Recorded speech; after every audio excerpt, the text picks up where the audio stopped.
여러분 그 시편 57편을 설교가 끝날 때까지 그 책꽂이 위에 펴놓으시면 좋겠습니다. 그 57편은 크게 두 부분으로 나뉘어집니다. 1절부터 5절까지는 하나님께 도움을 구하는 내용이고 6절부터 11절까지는 감사의 응답이 거기에 나타나 있습니다. 그 5절과 11절이 후렴구로 되어 있습니다. 그 후렴구를 중심으로 해서 크게 두 부분으로 나누어지게 됩니다. 나이가 들어가면서 미래에 대한 생각이나 계획보다도 지나온 날들을 회상하는 시간이 더 많아진다는 것을 제가 느끼고 있습니다. 아마도 그래서 노년기에 회고록이나 자서전 같은 글들을 쓰는 것 같습니다. 그래서 저도 그렇게 하겠다는 건 아닙니다. 아직까지 그런 생각은 없습니다. 저의 지나온 날들을 회상하는 가운데서 사실 드러내놓고 자랑할 수 있는 것보다도 숨기고 말하지 않아야 될 부분이 더 많다는 것을 제가 시인하고 있습니다. 그 중에서 좀 아쉬운 것은 저의 젊은 시절에 삶의 문제를 긍정적으로 이해하고 받아들이면서 살아갈 수 있는 새벽이 없었다는 것입니다. 제가 말하는 새벽은 아침 이른 시간에 일어나지 못했다고 하는 말이 아닙니다. 저는 본래 새벽형이라 3시에도 일어나고 또 4시에도 일어나고 그런 습관을 가지고 있었습니다.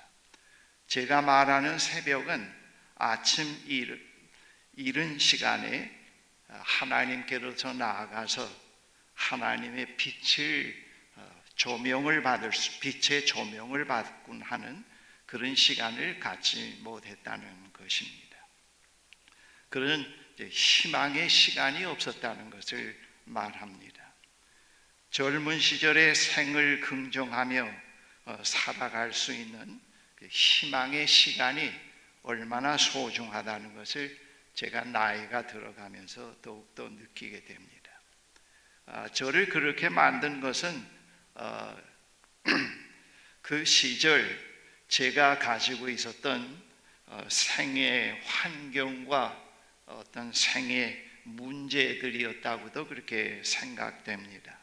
그러나 지금에 와서 생각해 보면 문제들보다도 그러한 것들을 삶의 밑거름으로 만들어 갈 수 있는 사물을 긍정적으로 바라보고 받아들일 수 있는 빛이 없었습니다. 마음의 상태, 태도가 매우 굴절되어 있었습니다. 저의 성장 시기에 교육에 주된 내용이 이념 교육이었고, 교회에서 신앙 교육은 현세에서 잘 사는 것, 내세의 천당 지옥, 또 죄와 형벌에 관한 내용들이 주된 내용이었습니다. 저는 저의 젊은 시절을 밝게 살지 못하게 만든 것을 사회나 교회에 책임을 전가시키려고 하는 것은 아닙니다. 저의 의도는 그러한 것들이 저의 삶의 문제를 궁극적으로 바르게 바라볼 수 있는 그대로 바라볼 수 있는 마음의 태도를 갖는데 영향을 주지 못했다고 하는 것입니다. 저의 젊은 시절에 저의 마음의 상태는 회의, 방황, 두려움, 강박관념, 외로움, 심지어는 신경증과 같은 것들이 자리하고 있었습니다. 사물과 인간을 바라보는 저의 태도는 매우 왜곡되어 있었습니다. 어떤 때는 마음 깊은 곳으로부터 한번 흔쾌히 웃어보는 것이 소원일 정도로 마음의 상태가 매우 어두웠습니다. 본문에 저의 젊은 시절과 같은 상태에 있는 사람들을 희망으로 일깨우는 말씀이 있습니다. 8절의 말씀, 내 영혼아 깨어나라, 거문고야 수구마 깨어나라, 내가 새벽을 깨우련다. 제가 인용하는 성경이 새 성경 역본입니다. 시인이 새벽을 깨우겠다고 한 것은 어떤 이념이나 또 교리로 만든 의식화 프로그램이 아닙니다. 영적으로 깊은 밤에서 몸부림치는 사람들이 하나님에 대한 신뢰, 희망, 사랑에 새롭게 눈을 떠서 새로운 현실로 살아갈 수 있게 하겠다고 하는 그런 뜻이 여기에 포함되어 있습니다. 본문에서 말하는 새벽은 시인이 처한 매우 어두운 절망적인 상황에서 다가오는 하나님의 구원의 시간을 의미하기도 합니다. 시인이 경험하고 있는 절망적인 상황은 자연의 재난이나 국가적인 위기가 아닌 시인 개인적으로 당면한 원수들의 위협이었습니다. 그러한 위협이 시인의 현재와 미래의 삶을 매우 어둡게 만들었습니다. 그때의 상황이 본문에 이렇게 표현되어 있습니다. 4절에 내가 사람을 잡아먹는 사자들 한가운데 누워 있어 보니 그들의 이는 창끝과 같고 화살촉과도 같고 그들의 혀는 날카로운 칼과도 같았습니다. 그 다음 6절에 그들은 내 목숨을 노리고 내 앞에 그물을 쳐놓아 내 기가 꺾였습니다. 그들이 내 앞에 함정을 파놓았지만은 오히려 그들이 그 함정에 빠져들고 말았습니다. 여기서 시인은 원수들의 잔인성을 사자들로 묘사하고 있고 시인을 해하려고 하는 원수들의 그 계결을 그물과 웅덩이에 비유하고 있습니다. 그러나 그러한 가운데서 그는 하나님만을 주목하게 되는데 5절 후렴구입니다. 하나님 하늘 높이 높임을 받으시고 주님의 영광을 온 땅 위에 떨치십시오 그랬습니다. 그러한 상황에서 시인이 선택한 길은 도피성 이민이나 주변의 강대국에 찾아가서 신변을 요청하는 길도 아니었습니다. 시인이 선택한 길은 주님의 날개 그늘 아래로 피하는 일이었습니다. 1절에 이렇게 기록되어 있습니다. 참으로 하나님 나를 불쌍히 여겨 주십시오. 내 영혼이 주님께로 피합니다. 이 재난이 지나기까지 내가 주님의 날개 그늘 아래로 피합니다 그랬습니다. 그늘 아래로 피해서 시인은 하나님께 이렇게 도움의 기도를 요청합니다. 그 내용이 2절 3절의 내용입니다. 가장 높으신 하나님께 내가 부르짖습니다. 나를 위하여 복수해 주시는 하나님께 내가 부르짖습니다. 하늘에서 주님의 사랑과 진실을 보내시어 나를 구원하여 주십시오. 나를 괴롭히는 자들을 꾸짖어 주십시오. 오 하나님, 주님의 사랑과 진실을 보내어 주십시오. 시인은 하나님은 그의 날개 그늘 아래로 피하는 자들을 외면하시지 아니하고 그들과 함께 하신다는 사실을 알고 있었습니다. 하나님은 그에게 피하는 자들의 두려움을 아시고 불안도 아십니다. 그러나 하나님은 그에게 피하는 자들을 두려움에서 벗어나게 해주지는 않으십니다. 그에게 피하는 자들과 함께 두려움과 함께 맞서 싸우십니다. 그리고 그 싸움을 신앙으로 나아가는 디딤돌이 되게 하십니다. 그리고 그에게 피하는 자들에게 그들과 함께 하시겠다고 하는 약속을 거듭거듭 들려주시곤 합니다. 시인이 말하는 주님의 날개 그늘 아래를 오늘 우리 현대적인 표현을 빌린다면 하나님의 현존을 뜻합니다. 시인이 하나님의 현존 가운데서 얻은 안정감은 이 시편을 읽어보면 상상을 초월한 만큼 확신과 기쁨에 잠기게 됩니다. 시인은 그러한 확신과 환희에서 이렇게 말합니다. 7절 8절의 내용인데요. 하나님, 나는 내 마음을 정했습니다. 나는 내 마음을 확실히 정했습니다. 내가 가락에 맞추어 노래를 부르겠습니다.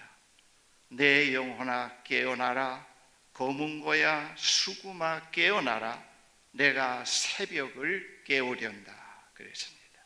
시인은 하나님이 그의 날개 아래로 피하는 자들을 외면하시지 아니하고 그들과 함께 하시고 그에게 피하는 자들의 두려움도 아시고 불안도 아시고 그러나 그에게 피하는 자들을 두려움에서 벗어나게 해주진 않으시며 그에게 피하는 자들과 함께 두려움과 맞서 싸우고 그 싸움을 신앙으로 나아가는 디딤돌이 되게 하시는 하나님을 만나게 됩니다. 하나님의 현존 가운데서 이 시인이 경험한 신앙적인 경험은 바로 이러한 신앙의 경험입니다. 바로 이런 기초 위에서 이 시가 쓰여졌습니다. 하나님의 현존 가운데서 시인에게 새로운 삶이 시작됩니다. 시인은 희망과 환희 가운데서 이렇게 외칩니다. 9절 10절을 보면은 주님, 내가 만민 가운데서 주님께 감사드리며 문나라 가운데서 노래를 불러서 주님을 찬양하렵니다. 주님의 한결같은 그 사랑 너무 높아서 하늘에 이르고 주님의 진실하심 구름에까지 닿습니다. 그리고 11절에 후렴구가 또 나옵니다. 하나님, 주님은 하늘 높이 높임을 받으시고 주님의 영광 온 땅 위에 펼치십시오. 본 시편에서 우리가 간과할 수 없는 아주 중요한 메시지가 있습니다. 그것은 이 어두움의 현실에, 이 어두움의 세상에 도피처가 있다고 하는 것을 말해주고 있습니다. 그것은 외국 이민이나 약물이나 알코올이나 스스로 목숨을 끊는 일이나 어떤 왜곡된 이념으로 의식화되어지는 길이 아니고 하나님의 날개 그늘 아래라고 하는 사실을 말해주고 있습니다. 그것은 사물과 사건을 새롭게 바라볼 수 있고 새로운 삶으로 태어나게 하는 곳이라는 것을 이 시편에서 이면에 말씀하고 있습니다. 이러한 사실을 아는 사람들은 어두움의 권세에 굴복하거나 어떤 절망적인 상황에서 도피가 아니라 하나님의 현존으로 나아가곤 합니다. 만약 어둠의 현실에서 빛으로 활동하는 분이 안 계시다면 소망 가운데서 인내도 헛것이요 거짓말이에요. 부르짖음도 거짓말입니다. 우리의 현실이 어렵고 힘든 것은 문제 그 자체이기도 하지만 사물과 인간을 하나님의 현존 가운데서 바라보는 관점을 갖고 있지 못하기 때문입니다. 기껏해야 정치 논리, 경제 논리, 이념, 그 이념도 캐캐묵은 이념, 진부한 교리와 같은 것들로 문제를 바라보고 편가리를 하곤 합니다. 그러니까 삶의 문제에서 벗어나지를 못하고 희망의 새벽이 우리에게는 없곤 합니다. 저는 노년기에 접어들면서 어둡게 살았던 지난날의 그때보다도 영적으로 정신적으로 많이 여유로워지고 감사와 기쁨을 간직하고 이제 살아가고 있습니다. 그 이유는 과거 그 시절보다도 경제적으로 풍족해졌거나 사회적으로 살기 좋은 세상이 되어서가 아닙니다. 물론 그런 면도 없지 않아 있습니다만은, 그러나 저의 내면의 변화는 그것 때문만은 아닙니다. 현재에 와서는 그전과는 다른 차원에서 개인적으로나 사회적으로 책임질 일과 복잡하고 어려운 일들이 많이 있습니다. 그럼에도 불구하고 그전보다 정신적으로 행복을 느끼며 살 수 있게 된 것은 세상과 인간을 바라보는 태도가, 마음의 상태가 많이 달라졌다는 것을 제가 경험하고 있습니다. 세상과 인간을 바라보는 태도가 달라진 것은 삶의 본질인 진리 때문인 것입니다. 제가 그 진리에 의해서 저의 내면에 형성되어진 그러한 것들을 몇 가지로 요약을 해봤는데요. 첫째는 지금은 개인적으로 사회적으로 어떤 문제이건 그것을 그대로 하나님께 가지고 나아가서 합리화시키고 자기 변명을 하지 않고 그대로 아뢰면서 하나님의 인도를 구하는 그런 습관이 생겼습니다. 그전에는 어려운 일이 있으면 전화해서 수다를 떨고 내 편을 만들라 그러고 변명을 하고 그랬다고 하면은 이제는 거기서 떠나게 됐다. 지금은 다양한 감정들, 즉 회의, 염려, 허무, 분노, 미움, 가책과 같은 것들에 사로잡히거나 그것을 억압하지 않고 하나님께 그대로 내보이면서 위로와 용서, 도움을 구할 수 있는 그런 길이 열렸습니다. 저는 저의 개인의 운명은 물론 세상의 미래가 전능하신 하나님, 사랑의 하나님의 손에 있다는 사실을 저는 믿고 있습니다. 이 세상의 미래는 어떤 이념 집단이나 인공지능에 있지 않다고 하는 사실을 저는 분명히 알고 있습니다. 그러한 것들이 현실의 삶에 일시적으로 문화적인 트렌드는 형성해 가고 갈 수 있지만은 이 우주는 궁극적으로 하나님의 섭리와 그분이 만드신 질서에 의해서 진행되고 있다고 하는 사실을 지금까지 살아오면서 거듭거듭 확인해 오고 있습니다. 지금에 와서는 어느 정도 사물의 본질을 보는 안목이 생겼습니다. 그러한 안목이 삶을 서두르지 않게 하고 일의 우선순위를 잘 파악해서 실행해가는 삶으로 바뀌고 있습니다. 그것이 모세골에서 노동할 때 특별히 그런 게 많이 나타나요. 빨리 해치우려고 하지 않고 어떤 노동이라도 상당히 그것을 즐거움으로 대하면서 이 노동을 하는 데 있어서 무엇을 우선순위로 하고 어떤 기계를 다루어야 할 건가 하는 것을 잘 파악해서 즐겁게 할 수 있는 것, 그런 것은 상당히 좋은 것 같아요. 지금은 어떤 이념이나 교리의 틀에 의해서 사물을 보지 않고 본질에서 보는 훈련이 되어 있다는 것.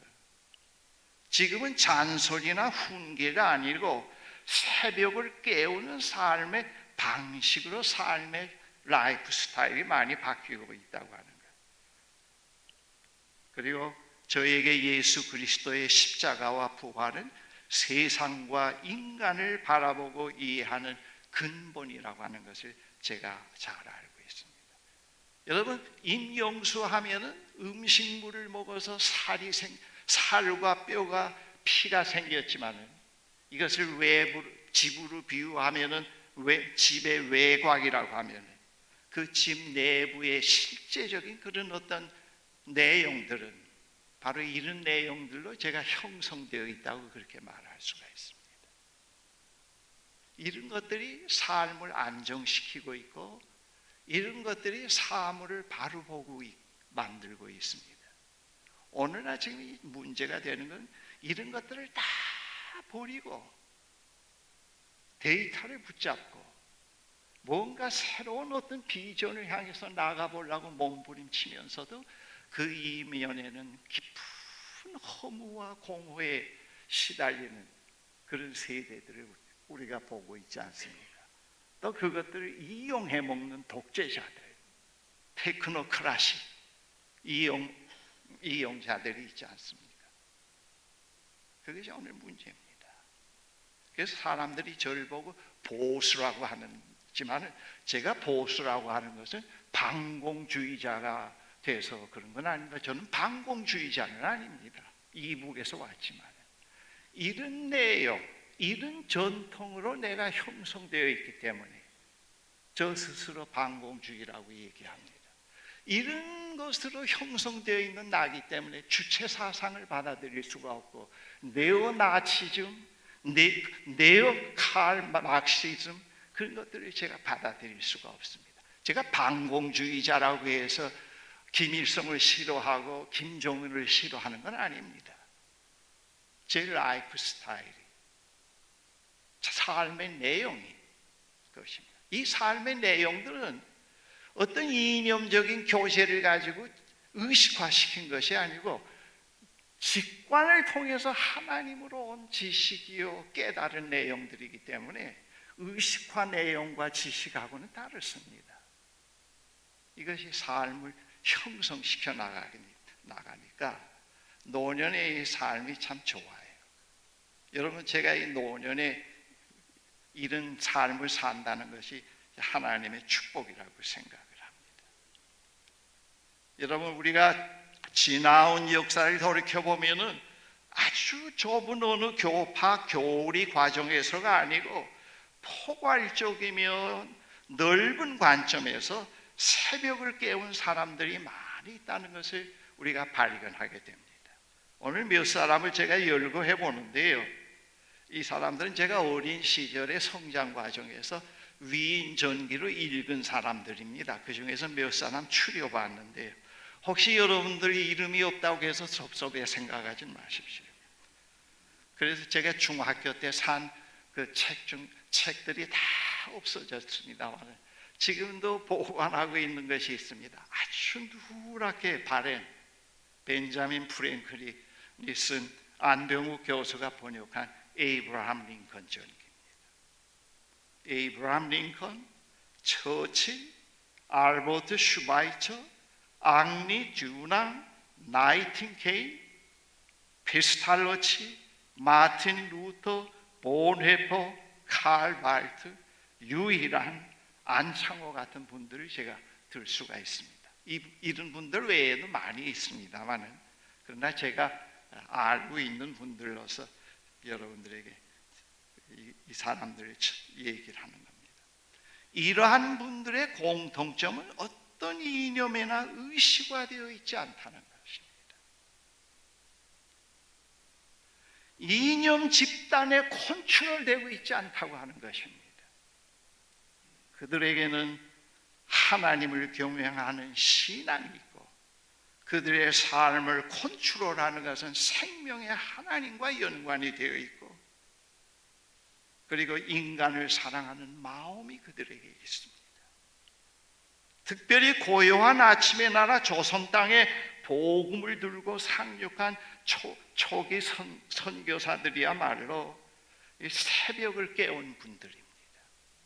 제 아내가 가끔 하는 얘기가 이 초기에 이 땅 위에 선교사들이 들어오지 않았더라면 내 아내가 하는 말입니다. 여자로서 이 정도로 됐겠는가 그렇게 얘기하곤 합니다. 정말 그들의 고마움이라는 건 이루 말할 수가 없겠죠. 여러분, 우리가 어느 시대에나 살면서 우리 시대에 새벽을 깨울 수 있는 사람으로 살 수 있다고 하는 것은 지금까지 얘기했던 저를 형성시킨 그런 직관적인 지식과 진리를 갖고 있기 때문에 새벽을 깨울 수 있는 사람으로 설 수가 있습니다. 주체사상으로, 어떤 네오나치즘으로, 어떤 유물사상으로 해서 이 세상을 변화시킨다는 건 완전히 속임수예요. 인공지능으로 이 세상을 변화시키고 인간 복제를 통해서 미래의 사회를 변화시킨다는 건 완전히 사기입니다. 이 하나님의 큰 섭리와 틀 속에서 볼 때는 완전히 장난감이에요. 장난감을 가지고 노는 것 같아요. 어제도 어떤 그 젊은 그룹과 같이 식사를 하면서 얘기하는데 그분들이 오늘의 현실을 많이 걱정을 해요. 젊은 분인데. 그래서 제가 마지막으로 그분들에게 그런 얘기를 했습니다. 나는 분명히 믿는다. 오늘 한국의 역사를 비롯해서 전 세계의 우주의 최종적인 미래가 어떤 인공지능이나 어떤 이념 집단에 의한 것이 아니고 이 세상을 극진히 사랑하고 계시는 하나님의 손에 있다는 걸 나는 분명히 믿고 있다. 그렇게 얘기를 했습니다. 그리고 그분의 창조의 질서와 섭리가 계속 진행되고 있고 파괴되지 않기 때문에 인간들이 이런 짓들을 하고 있지, 그런 섭리와 그러한 그 질서가 다 깨어진 세상이면은 이 인간들이 이런 짓들을 할 수 없다고, 이런 짓들을 할 수 있는 장이 없어지니까 말이죠. 장이 없어지니까. 여러분, 하나님의 침묵과 하나님의 불용 속에서 되어지는 이러한 일들을 가지고 인간들은 하나님이 없다 하고 무신론을 주장하고 엉터리 없는 거짓말들을 하고 있습니다만은 거기에 우리가 넘어가면 안 됩니다.